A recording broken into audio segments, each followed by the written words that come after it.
welcome, welcome. All right, well, let us get this live going. As I said, welcome to Mindset Mastery. My name is Suzanne Hart, and I want to talk to you about reasons why leaders confuse power, force, and privilege with power. This is an amazing topic. So let's talk a little bit about, why I do Mindset Mastery. Mindset Mastery is actually the conditioning of the mind. It is the reconditioning of the mind so that you can actually, master the thoughts, the communication, and the emotions that get in the way of the actions and habits that will propel your business and your life. This is about insight and awareness. This is about you having a level of mastery that moves you in the direction that you want to. Oftentimes people think that the thing that they want to focus on is skills, experience, and more courses. But oftentimes what's standing in the way is our beliefs, our values, and the way we think. Our own conditioning that comes from our past, comes from our homes where we were raised, come from our education. And Mindset Mastery gives you an awareness of that and allows you to shift and to master who you are in the world. It is the real estate between your two ears that we are actually talking about. So today we're going to talk about, we're going to get into a leadership conversation, and we're going to talk about mastery in the truest sense of the word. How do we build power? How do we develop power? So, one of the things that we did was, before I do that, I want to tell you, I have a complimentary gift for you. I have a few. So there's a few ways to get our gift. One is if you put mastermind in the comment section. So that is it. You put mastermind in the comment section. What is going to happen is you are going to get access to our mini course.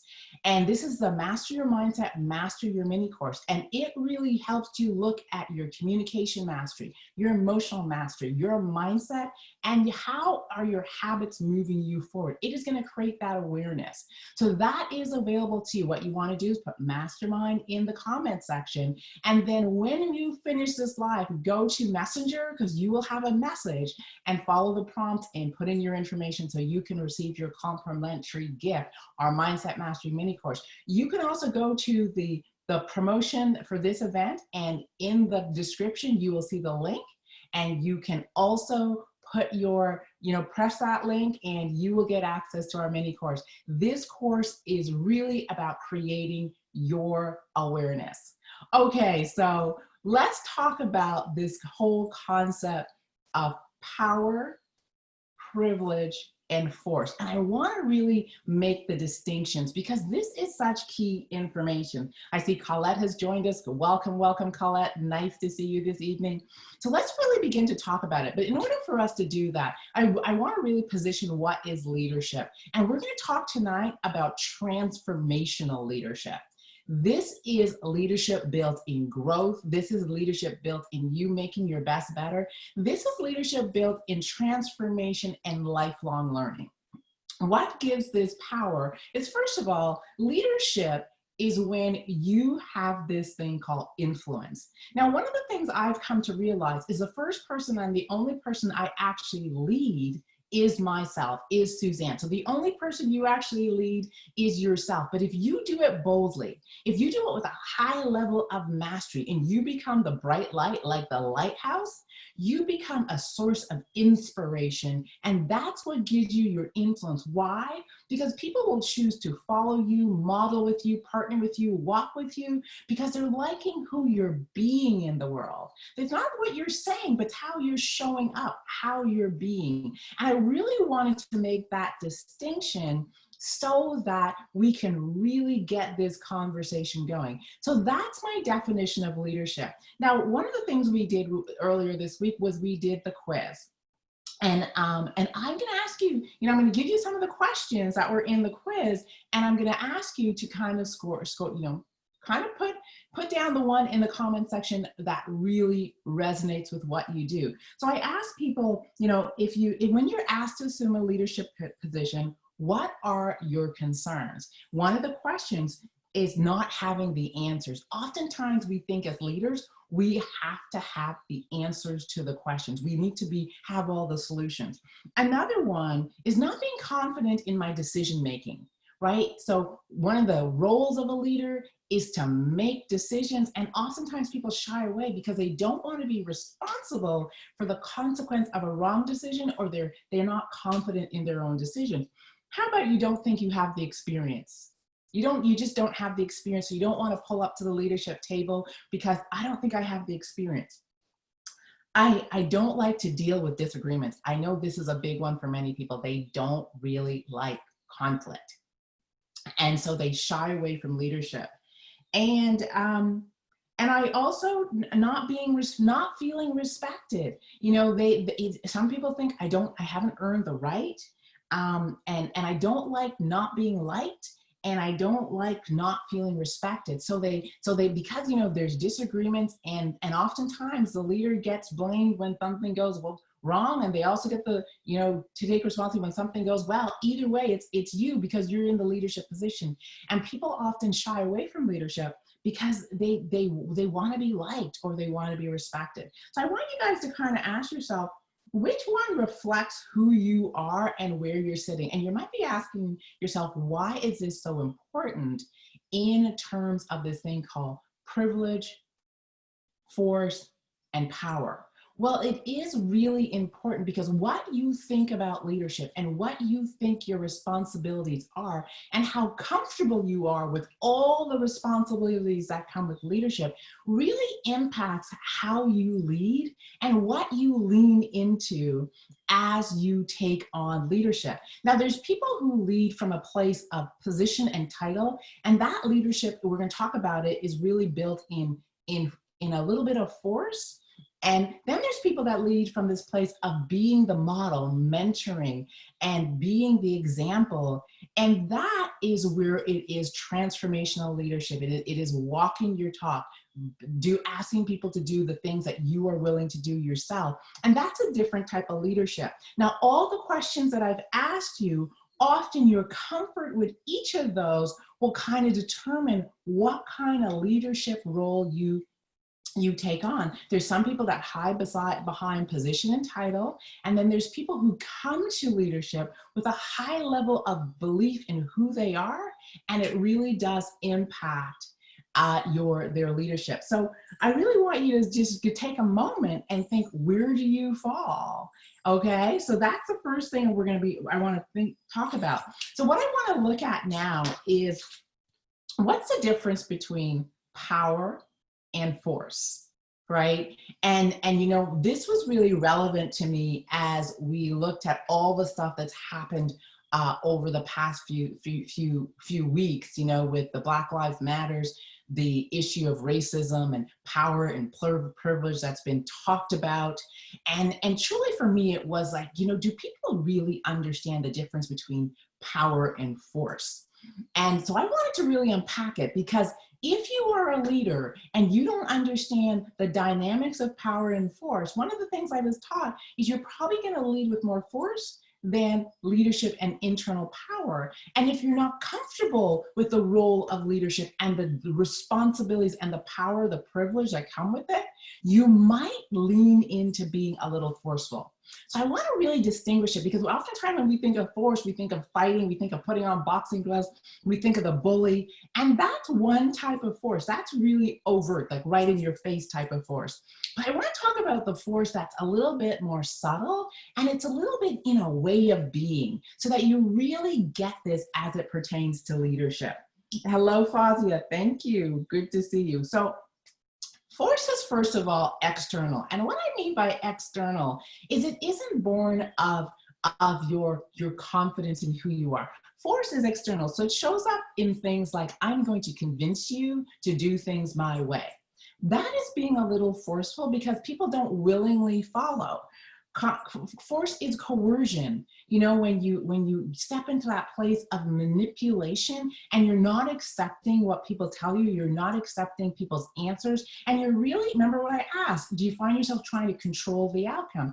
And so you're really trying to control and manipulate what people do. This is also applying pressure, right? Pressuring people to do what you want them to do because you have your own way. But I want you to think of, do you have leaders that lead like that? I remember having a boss, and that was her method of operation. She used coercion, she used force, she used pressure, using the fear of people being excluded and experiencing loss. So for a lot of people, there is, the threat of losing a job, not getting a bonus, all these different things are used to get people to do what you want. Now, guilt and manipulation, isn't that an interesting one? But that is a way, that's a kind of force. Now it's subtle, and you're not bullying someone, but sometimes you can guilt people into doing things, you can manipulate. And then there's the favorite one, sympathy. Poor me. If you don't do this for me, with me, I might lose my position. I might get in trouble. We see people doing that. That is also a type of coercion. It's a type of force. And really what I want you to really begin to realize as I'm talking through these things, you're not enrolling people in a possibility. You're not inspiring them. You're using position and title to kind of manipulate the outcome, right? And you're in reaction, and this is often like so common. You don't get what you want, so you react emotionally. And some people will react with anger, some people will react with threats, some people will react with all these different things. And because they have the position to do it, they're in that leadership role, some people often feel they have the right to do so. And I'm going to say to you, just because you're in that position doesn't actually give you that right.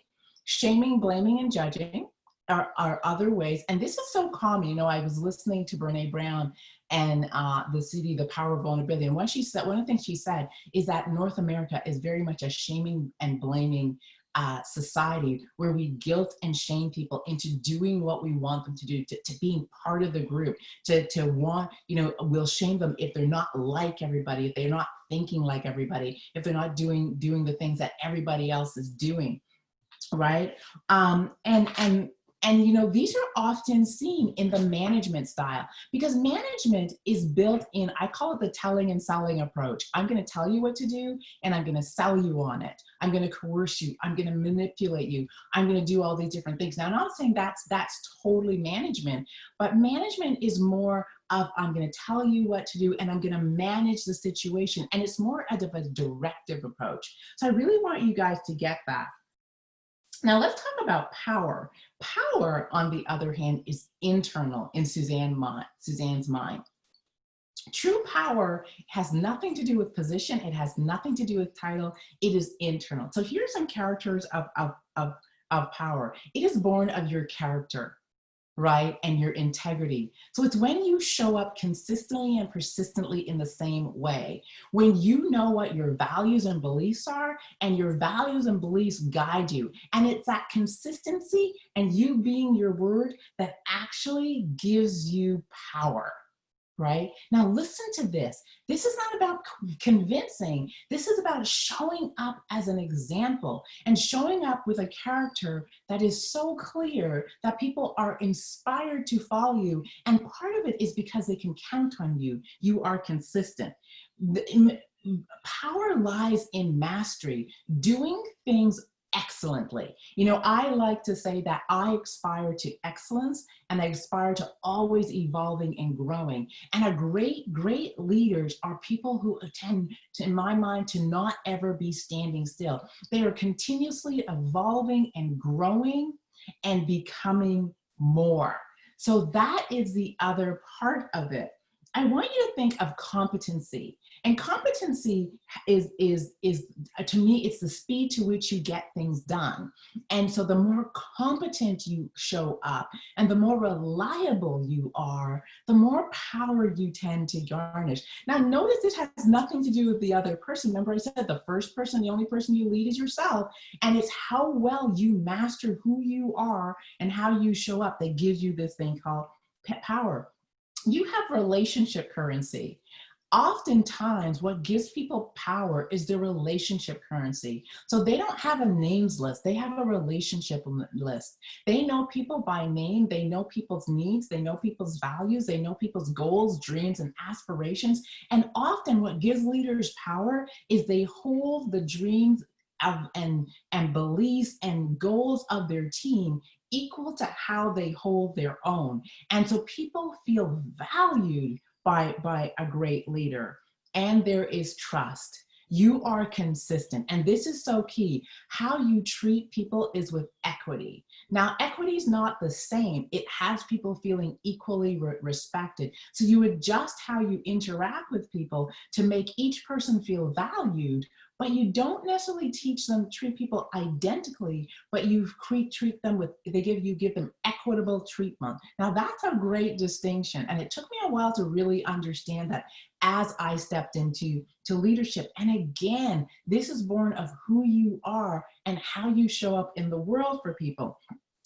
It's the speed of which you create results. Can people rely on you to get things done, to create results? It is your expertise and skills. Now, this is really one of the things I really, want to talk about. Leaders tend to be those people who put in their 10,000 hours of evolution, getting better and better and better at their craft. This is someone that you can often count on to lead the path because they are so grounded in what they do that they can figure things out and they can find solutions, and they have a high level of belief in their own capabilities.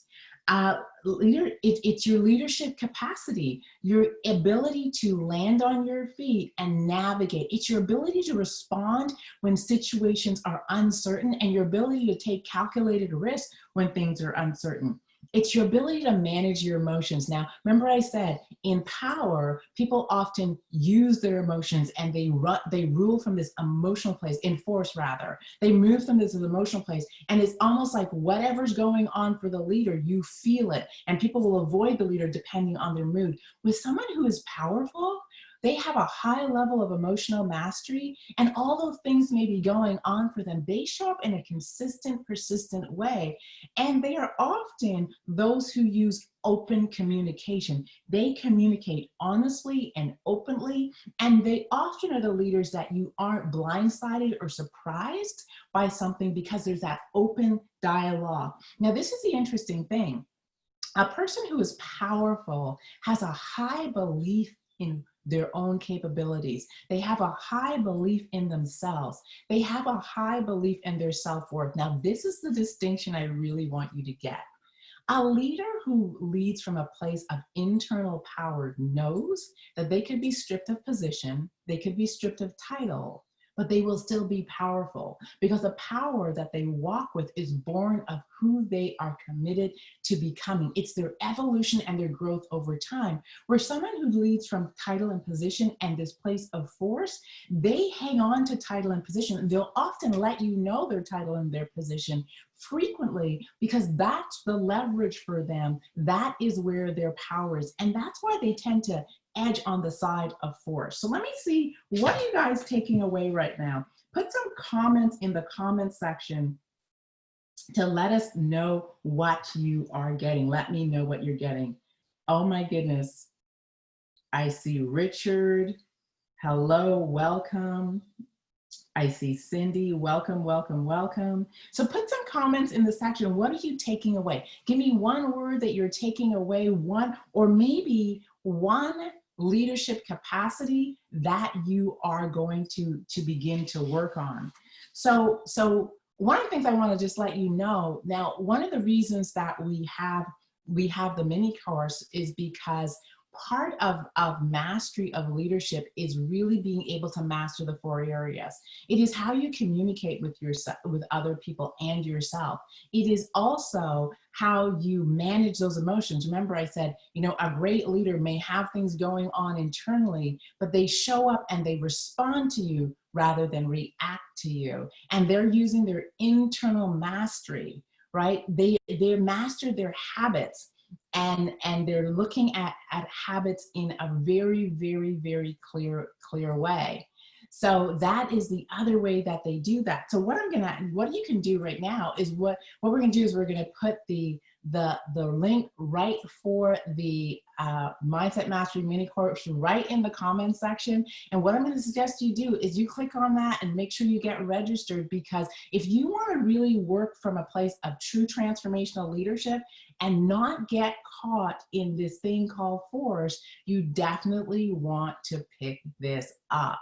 Okay, so that is what we're going to do. We're going to put it in the comment section for you, and you can definitely click on it and get yourself registered. And I'd love to hear your feedback. Okay, so now the other thing I want to talk about is this thing about the dynamics of power and privilege, because people have been talking a lot about privilege. And in one of my videos, I said privilege is like air. You know, when oftentimes people don't know they have it because they've walked with it for so long. But when you step into leadership, and you step into the power dynamics of leadership, you gain this thing called privilege. So what exactly is privilege, right? Well, privilege is, one of the things that comes with privilege is it's access, right? Oftentimes you have access to what other people do not. Right? And that could be access to resources. That could be access to people. That could be access to income. Those things give us privilege. And once you have it, you kind of get comfortable with it, and you often forget that you have it. Now, this is the other thing that comes with leadership, particularly within institutions. As you move through the ranks of an institution, the institution in itself validates your right to lead, and it gives you privilege. And so if you're not aware of the privilege that you have, oftentimes people, because the institution validates their privilege and their leadership, they walk with privilege and they don't see it. And again, it gives access. But this is the other thing that it does, is it allows you to exclude or include. It allows you to provide access or deny access to those people that you are supervising. And that is a form of privilege.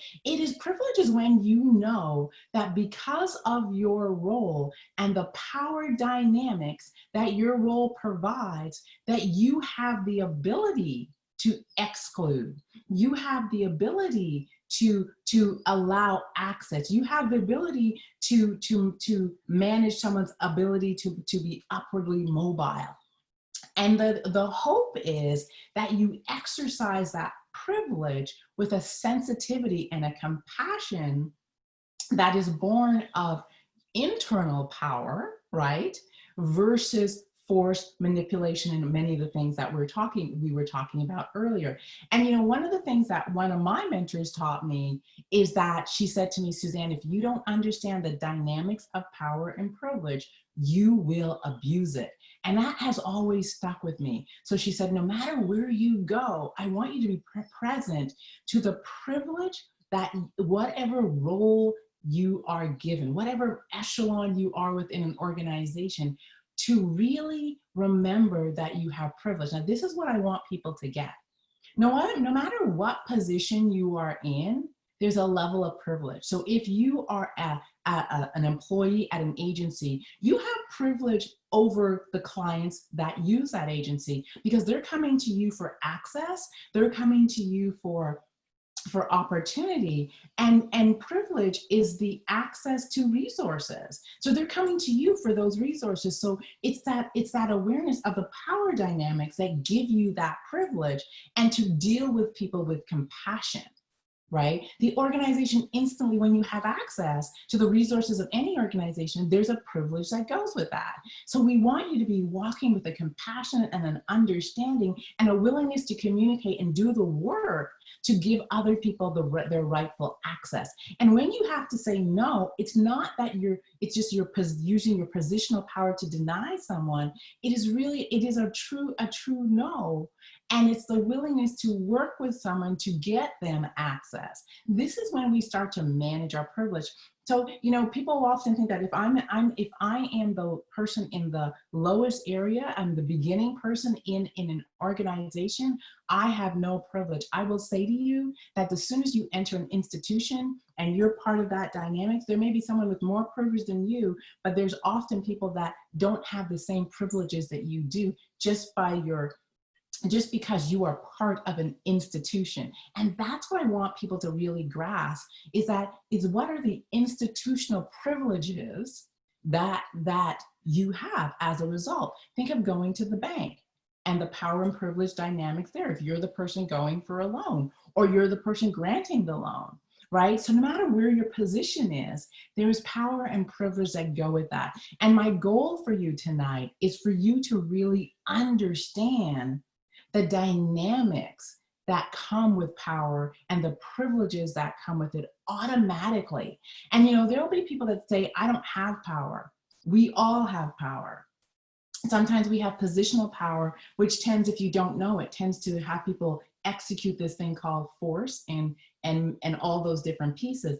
But when you become comfortable with your power and you do the internal work on who you are, then you're actually walking with that awareness. One of the things I've learned over time is to know and really take to heart that I have the ability to abuse my power and my privilege. And knowing that is what keeps me in checks and balance. It's that awareness. So it's not to say I would never do that. I'm human and I'm an emotional being, and I'm a person who is how do I want to say this? I'm a person who situations may shift the dynamics and shift my emotions. So it's my awareness of my emotions as well as the power dynamics and keeping that in the forefront of my mind that allows me to be aware of the privileges that come and the power that comes with my position.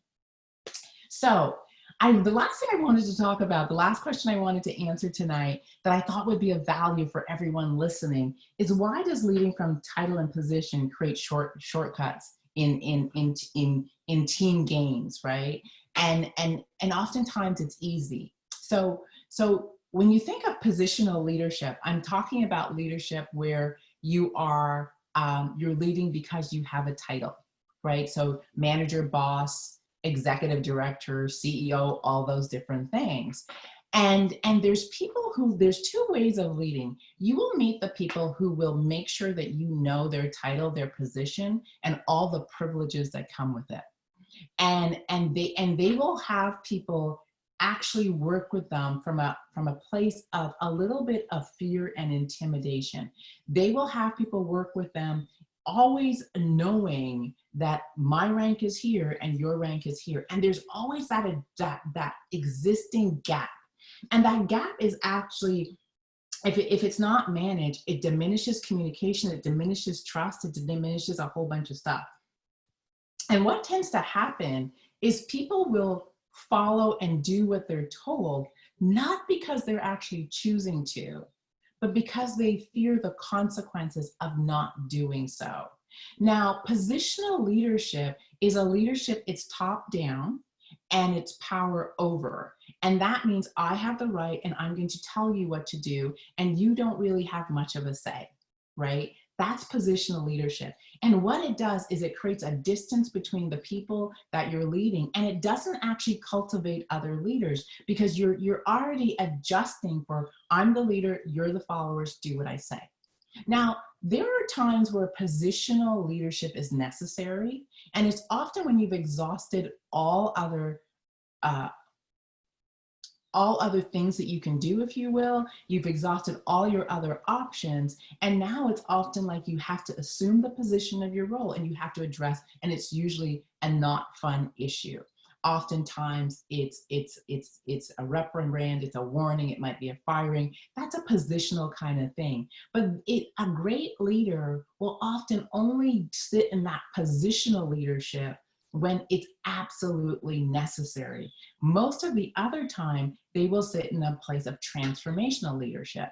And transformational leadership is where there's a high level of communication. You treat your team as equals.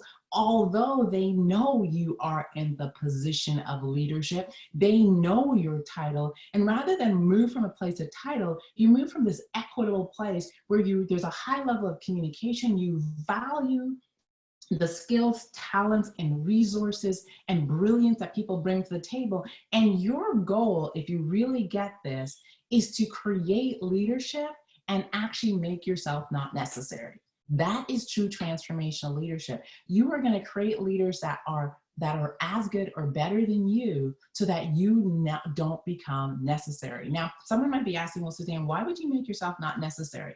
Because the more not necessary you are, the more valuable you become. Because what you've now done is created a bunch of leaders and you have an autonomous, dynamic, very effective team.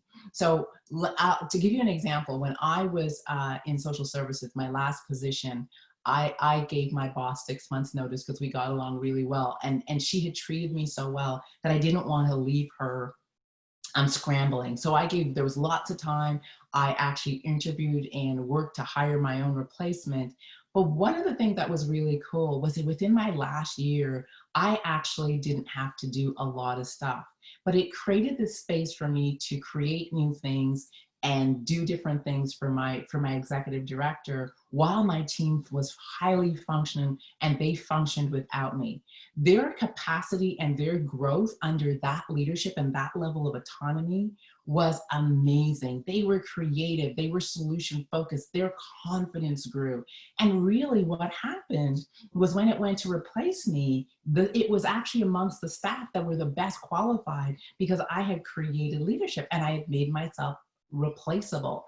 What happened was my boss actually didn't want me to leave. She had other things she wanted me to do, but it was just my time. But this was the thing, I created a value in my team. And because my team became a very valued entity, my value increased, but also their leadership freed me up to be able to do other things, to be more creative.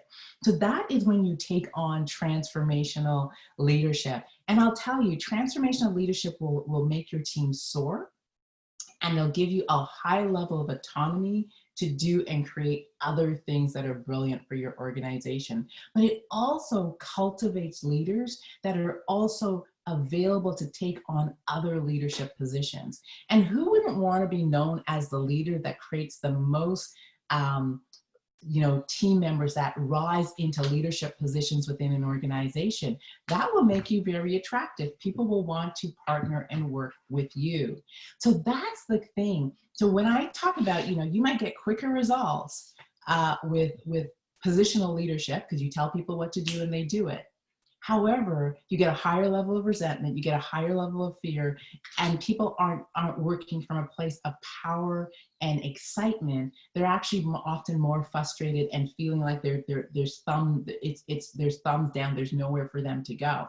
But if you take the time, and transformational leadership takes more time, it takes more effort at the beginning. You got to do more training, you got to pour more into your team. But in the long run, what begins to happen is you have this autonomous, dynamic team that's filled with leaders that are growing and expanding and respecting each other, and they are usually happy and excited. I will say to you that transformational leadership creates longevity in an organization. People become loyal, and the reason they become loyal is because they feel valued. And they will leave for opportunity, but if they do, they are always linked to the place where they actually cultivated their leadership skills. I can tell you the bosses that I have worked with that have cultivated my leadership capacity, I stayed connected with them. I still talk about them. Their mentorship is still valuable to me. I tell people about what they taught me. I carry them with me. And I remember they also had me, I was a loyal team member and a loyal team player because I felt valued by them and I felt poured into by them. So let's see, what are you guys taking away? Let's see what comments we have here. All right, I see we've got some new people watching.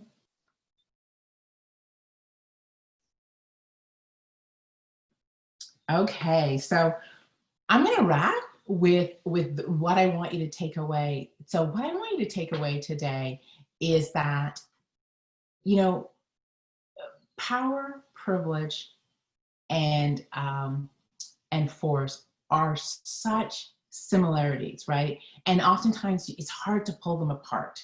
But I want to leave you with this. Power is internal. True power is internal. Positional power is external. Force is external. And when you find yourself trying to control a situation or convince or coerce something, that's just think that you're sitting in this place of force. When you are in enrollment, you are in open communication, you're listening and open, you're leading the way, you're participating, and you're being an example, you are now sitting in transformational leadership. When you are growing and growing with your team, you are now sitting in transformational leadership. Privilege is the ability to deny or provide access. That's privilege. It is what automatically you get from being part of an institution. It is the access, the resources, the privileges that come with being part of an institution. And I want you to just think of, wherever you are, whatever role you sit in, what are the privileges of that, and what are you doing with that? Are you granting opportunity and creating opportunities for other people to be upwardly mobile, or are you blocking those? That's kind of when you start to look at the dynamics of power and privilege. So as I wrap, I want to remind you that the word today is mastermind. Put that in the comments section. Definitely put that in the comments section. And I'm going to remind you to go to Messenger and follow the prompts so you can get your free gift. Our complimentary gift today is two things. One is when you